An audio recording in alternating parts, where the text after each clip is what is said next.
Psique, caminhando para o final do nosso relógio psíquico. 10 horas, inteligência. Não é isso? 9 foi memória, 10 horas, inteligência. Quer repassar? Então vamos. Lá em cima a aparência, a primeira questão que você vê no paciente, a atitude e comportamento, como que ele tem direcionado para você, como que ele se comporta ali sentado na cadeira dele, se ele está numa maca. Depois a orientação, 2 horas, atenção e consciência, 3, fala em linguagem, 4, pensamento, 5 horas, com seu curso, forma, conteúdo, afetividade, às 6 horas, conação, volição, às 7. Lembrando que essa base do relógio psíquico faz um sentido ela estar ali.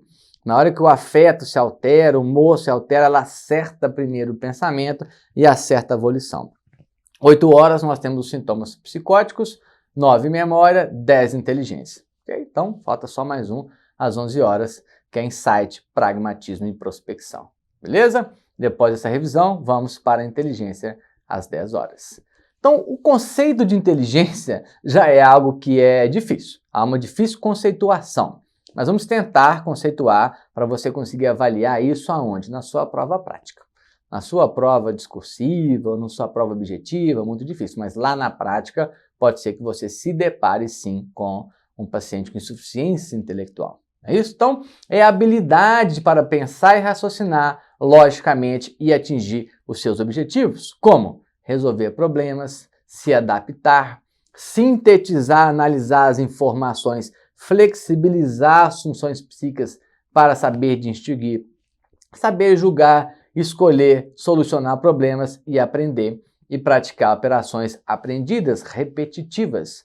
Então, o que você vai avaliar sempre no paciente com a possibilidade dele ter uma insuficiência intelectual, um retardo mental, oligofrenia, né? Cada década chama-se de uma forma. A capacidade dele de funcionar bem em ambientes diversos. No final, a inteligência é isso, a capacidade de você lidar bem em todos os pontos, né? Não em todos, mas na maioria deles. E o que esses pacientes perdem é a sua funcionabilidade, ser operacional de forma vantajosa, benéfica para ele. Então vamos lá, continuando nessa conceituação. A inteligência é a capacidade de resolver problemas de forma eficaz, no menor tempo e esforço ou gasto energético em situações diversas. Então isso aí é o que fiz esse resumo para mim do que é inteligência. Então, resolver problemas no dia a dia de forma eficaz, da forma mais rápida e menor gasto energético em diversas situações. Então, isso é a inteligência e é isso que você vai avaliar no seu paciente no dia a dia ou então numa prova prática. Ele consegue sair bem no lugar onde ele está? No trabalho, na escola, com os amigos, no namoro, numa compra no supermercado? Ele vai bem nesses lugares? Eu sei que nós não vamos bem em todos os lugares da vida, mas minimamente nós conseguimos sair de alguma forma eficaz e benéfica para nós. E o que o insuficiente intelectual, retardo mental perde é essa funcionabilidade. E ele precisa ter uma certa dependência, uma ajuda de terceiros. Segundo o nosso psicopatólogo, filósofo brasileiro Nobel de Mello, a inteligência é a solução de problemas consiste em compreender a situação, fazer associações e correlações com o que você já tem, produzir novas, ou seja, construir hipóteses, criticar e testar essas hipóteses e, finalmente, adaptar-se. Então, de novo, solucionar problemas, compreendendo a situação, fazer associação com tudo que você tem. O que você não tem, você cria hipótese, testa, aprende e se adapta. Então, mais uma vez, o retardado mental, o insuficiente intelectual, o oligofrênico, ele não tem essa capacidade tão sofisticada, tecnológica, avançada de se adaptar no ambiente que ele está, pois ele não consegue flexibilizar as suas funções psíquicas, e é a inteligência que faz isso, para trazer informações, para raciocinar, fazer hipótese, testar e se sair bem naquele lugar. Eu sei que existem vários tipos de inteligência, mas o modelo, né, um resumo do que é uma inteligência é isso, tá? Então, Nobel de Mello, sempre muito assertivo nas suas considerações e pontuações e conceituações. Então, como que você vai conseguir saber se o seu paciente tem um problema de inteligência na prova prática? Ah, Fortino, eu vou pedir o exame neuropsicológico. Não vai dar tempo de ele sair de lá, fazer o exame e voltar.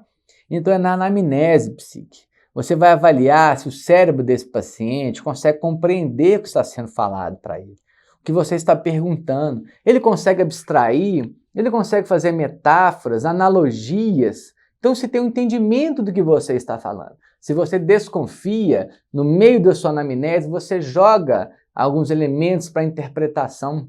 Tenta fazer uma pergunta um pouco mais complexa e avalie como que o cérebro desse paciente está saindo. Ele, né, o cérebro dele, está saindo. E principalmente, psique, aqui está a grande sacada para você conseguir diagnosticar o insuficiente intelectual ou o retardo mental.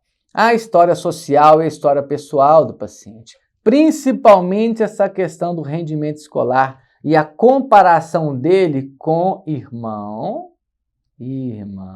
ou irmãos ou parentes, primos, né? Que é isso?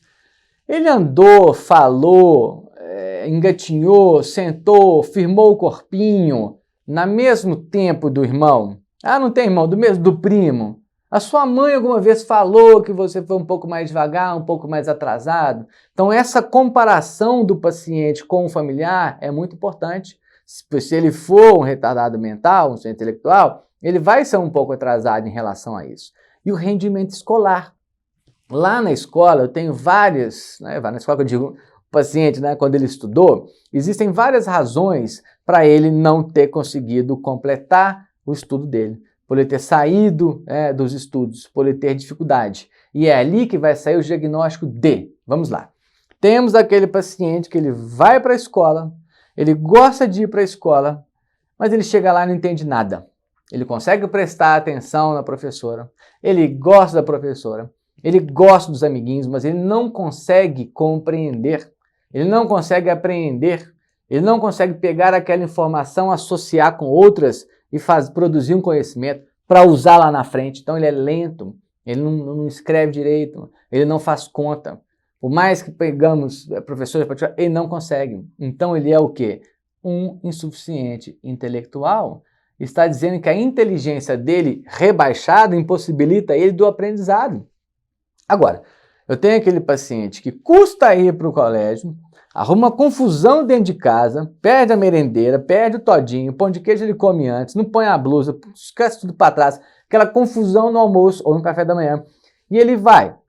E ele tenta prestar atenção na professora e não consegue. Aí está todo mundo sentado na sala de aula e está lá tentando prestar a atenção e não consegue. O que você acha que o menino de 4, 5, 3 anos, 6, vai fazer quando ele não consegue prestar atenção? Ele vai dar uma cotovelada no colega do lado, vai jogar uma bolinha no outro, vai dar uma espetada no outro, vai levantar, vai sentar, quer ir no banheiro, vai no bebedouro, lancha dentro da sala de aula. Ou seja, se ele tem um déficit de atenção, ele vai ficar hiperativo. Imagina uma criança que não consegue prestar atenção dentro de uma sala de aula e vai mexer com o outro. Então aquele que vai para dentro de sala de aula e não consegue aprender por conta da dificuldade do déficit de atenção, ele é um TDAH, normalmente. A criança, menina, infelizmente, ela fica lá no fundo da sala, caçando borboleta, pensando na morte da bezerra, porque ela não consegue prestar atenção. Só que o problema, ela fica quieta lá no canto. Ela não mexe com o colega do lado, ela não levanta e senta, ela não pede para beber água e ir no banheiro toda hora, então ela fica quietinha lá no cantinho dela e infelizmente não consegue produzir conhecimento, pois ela não consegue aprender devido apenas ao déficit de atenção e não de hiperatividade, né? Agora, o tasmania do menino, quando ele começa a aprontar dentro de sala de aula, a professora chama a mãe, que leva no psiquiatra, que dá um diagnóstico com neuropsicológico, né, o exame, e vai usar Ritalina, o Venvance, o Concerta, Ritalina LA e etc. A menina, coitada, fica lá atrás e é tida como burra, que não é esforçada, não faz as coisas direito, é desinteressada, quando na verdade ela pode ter um déficit apenas de atenção. Então você que é psiquiatra, mãe ou pai, muita atenção quanto à sua filha. Ok? Condutas sociais. Quais são as atividades de diversão desse paciente? Os relacionamentos conjugais, como que ele se relaciona na sociedade?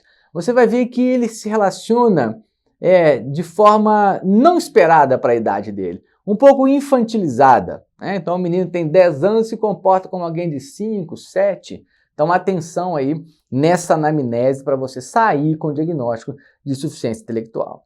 Fantini, aqui na minha cidade eu tenho a possibilidade de pedir o exame neuropsicológico. Maravilha, então você pede a padrão ouro, mas nós sabemos que isso não é a nossa realidade. Avaliação e essa testagem. Então, mais uma vez, o que você vai fazer nessa anamnese? Pede para interpretar provérbios. Mais vale um pássaro na mão do que dois voando. Água mole e pedra dura, tanto bate até que fura. É isso? Alguns aí, estou lembrando só desses dois, mas pede para ele interpretar esses. Vocês vão ver que ele às vezes é concreto. Ele não consegue pegar essas metáforas e colocar no dia a dia para ele. Ok?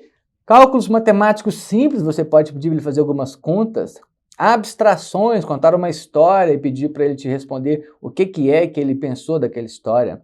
Diferenças e semelhanças, né? Qual que é a semelhança entre uma banana e uma maçã? Entre uma maçã e um arroz? Entre a maçã e um carro? Entendeu? Um suco, né? Então, diferenças e semelhanças. O que é certo e o que é errado, você pode perguntar também e tentar solucionar alguns problemas. Já falei que o teste neuropsicológico é o nosso padrão ouro, né? Mas não é uma realidade para todos nós. Mas o que fica muito claro para nós, quando estivermos diante de um paciente com insuficiência intelectual, é que ele não é funcional no seu dia a dia.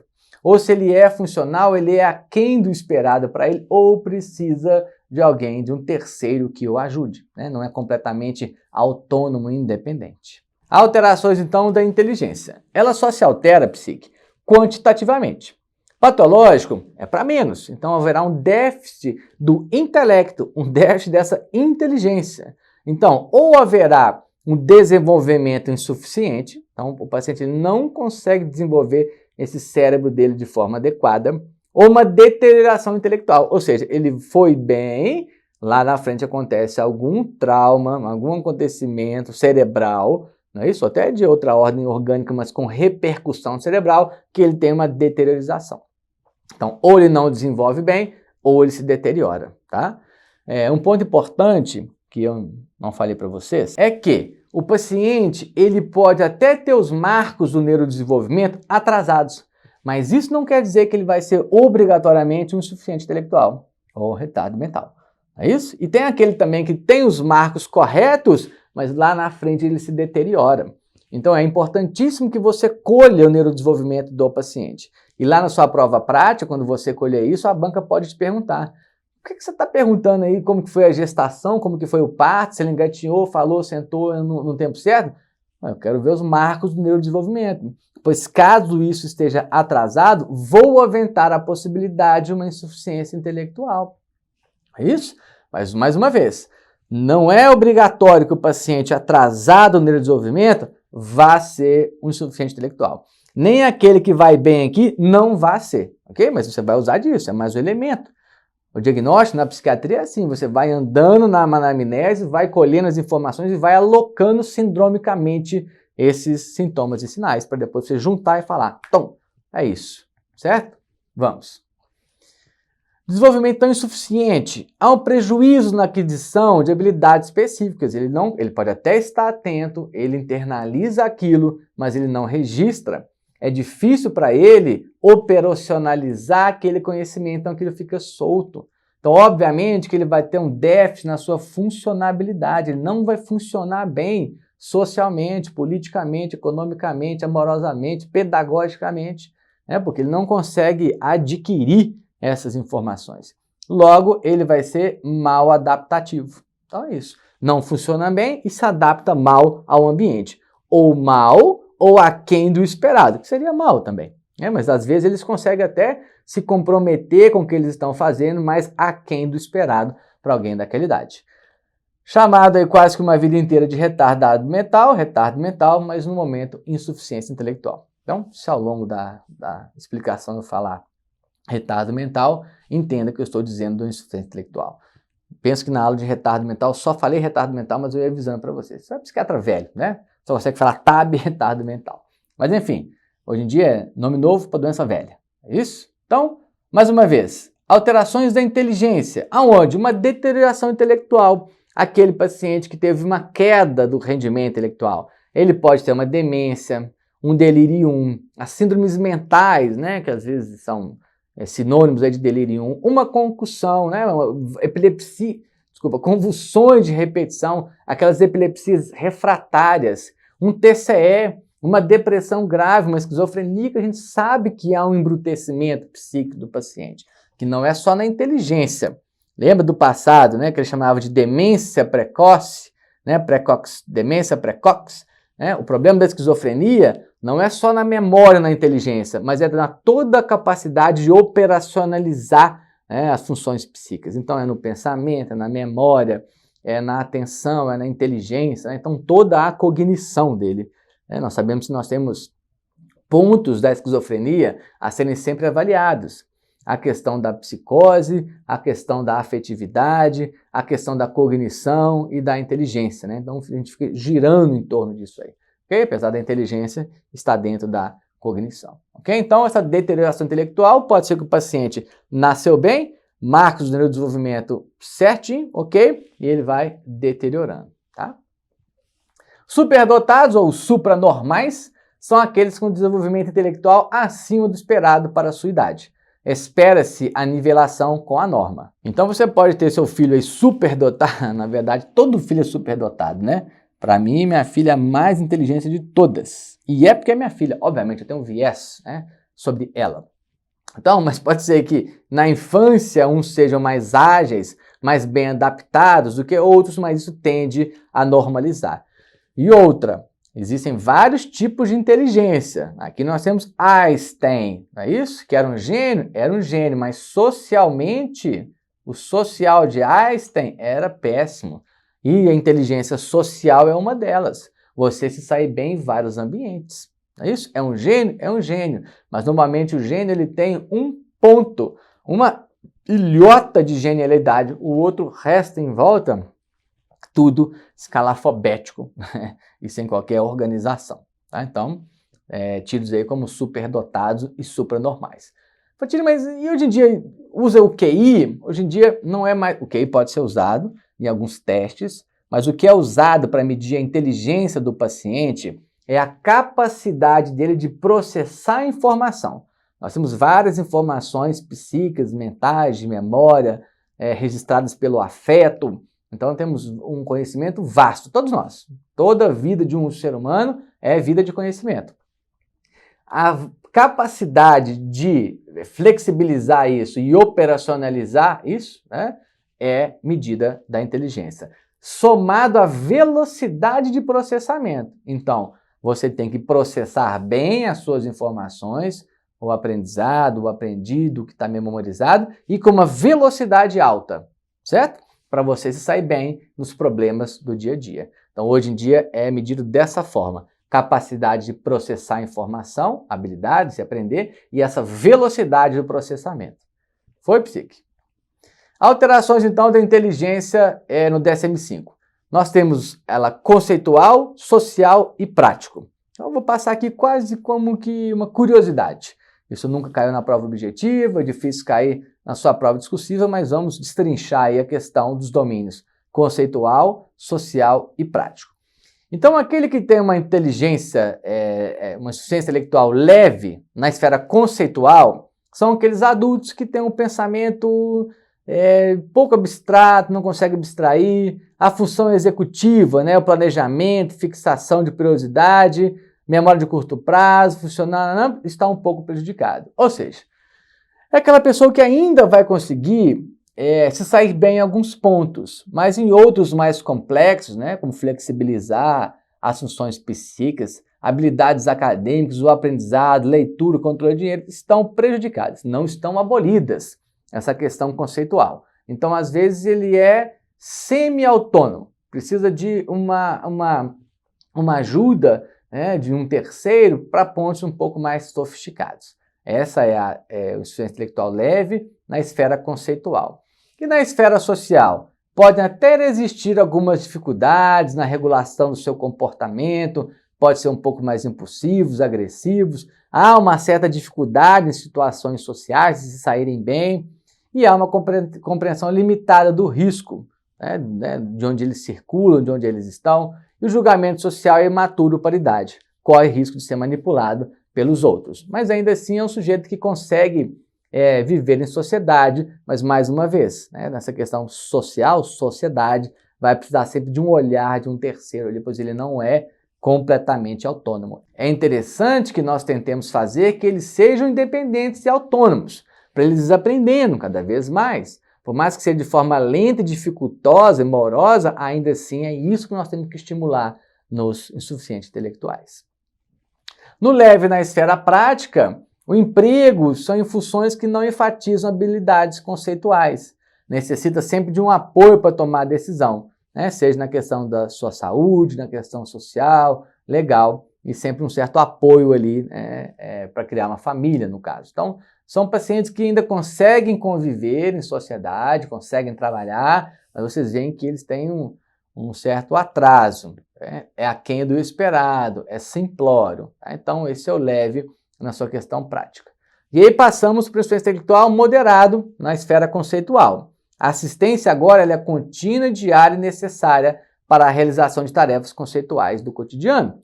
Então, terceiros assumem essas responsabilidades pelo indivíduo. Então, você vê que aqui ele está amarrado, né, acoplado num familiar, num terceiro que vai nortear agora de forma cada vez mais necessária, né, e menos independente nessa questão, né, dos conceitos, né, da prática do dia a dia.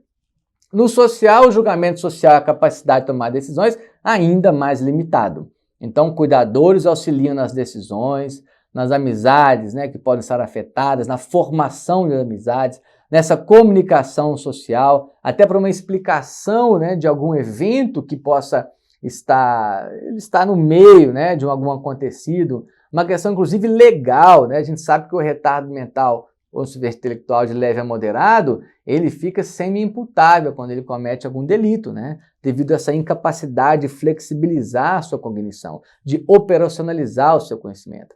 Então há uma necessidade, mais uma vez, de apoio social na comunicação, né, para ter sucesso aí nos locais de trabalho.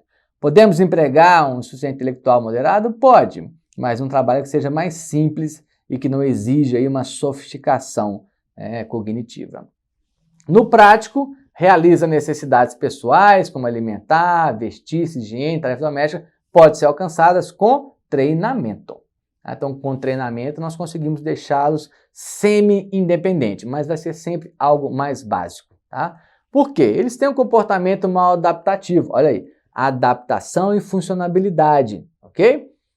Está presente uma minoria significativa causando problemas sociais. Então, no moderado, né, essa incapacidade de funcionar bem, né, então vai estar mal adaptativo, vai precisar sempre de alguém cada vez mais próximo deles.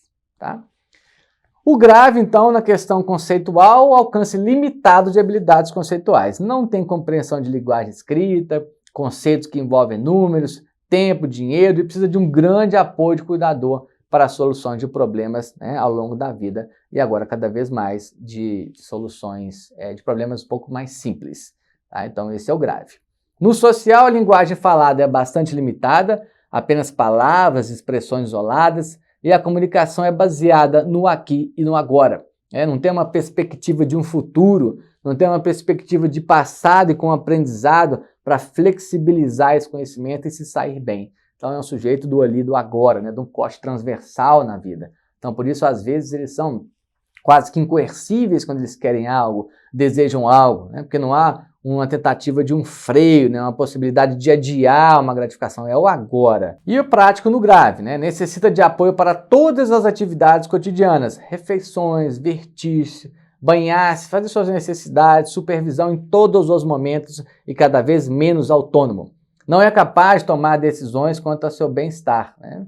Seu bem-estar e gerir a própria vida. Então, tem um comportamento mal adaptativo e a autolesão às vezes está presente em uma minoria significativa. Né? Então, esses pacientes às vezes, de fato, eles se machucam.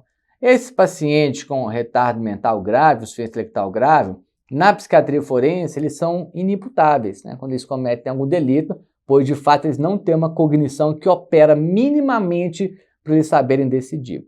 Quando eu digo isso da forense, né, semi-imputável, inimputável, eu não estou dizendo de atos violentos, né, de agressividade, mas atos banais às vezes. Eu fiz uma perícia num paciente que tinha roubado a bicicleta. Ele pegou a bicicleta e estava andando no meio da rua assim e foi pego pela polícia, tomou uns tapas lá da polícia, né? Que ele tentou reagir nessa questão mais impulsiva. Quando eu fui fazer a perícia, ele disse o seguinte, inclusive o depoimento dele, né? A polícia, quando chega no local de um delito, de um crime, ela colhe o depoimento. Ele disse que os vizinhos falaram assim, olha, você consegue pegar a bicicleta que está lá na casa de fulano? Fulano viajou, mas a minha bicicleta está lá. Então você pega para mim? Sim, ele pulou o muro, jogou de volta e pegou e estava levando a bicicleta para um outro, né? Então eles são facilmente manipulados. Obviamente que eles não eram, esse não era do grave, né? Esse aí era de médio a moderado, né? Desculpa, de leve a moderado, porque o grave certamente nem vai estar aí, né? Sociabilizando de forma independente, estará sempre com alguém próximo a ele. E o retardo mental profundo conceitual. Aí a habilidade conceitual para o mundo físico não tem.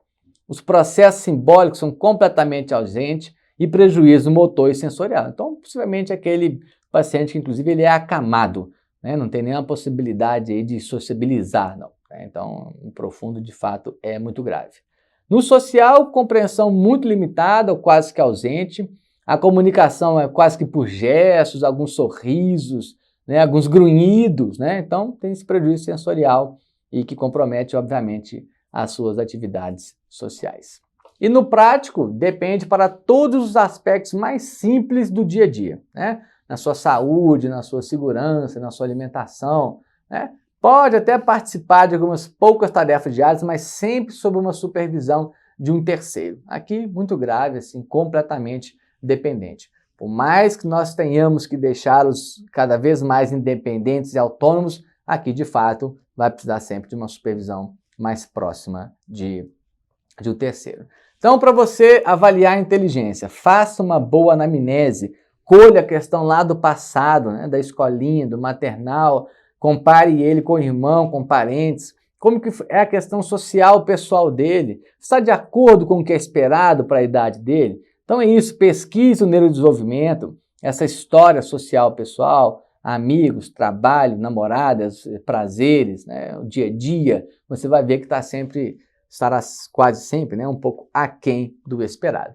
Então, o diagnóstico de retardo mental, insuficiência intelectual, ela sai na nossa anamnese escolhendo o passado do paciente. Tá? Vocês vão ver que existe uma dificuldade, né, na operacionalização, então ele é pouco funcional. E é isso. Recado da Ana, a inteligência é o único meio que possuímos para controlar nossos instintos. E é isso mesmo. A inteligência psíquica, ela flexibiliza todas as outras funções psíquicas. Eu tenho ali humor e afeto, pensamento, e ela vem flexibilizar. Ela tenta fazer com que todas essas trabalhem de forma homogênea para nós sairmos bem em várias sessões, em vários âmbitos da vida, de forma rápida e com menor gasto energético. É isso, psique. Finalizamos, 10 horas, a inteligência, vamos para as 11 horas. Tchau!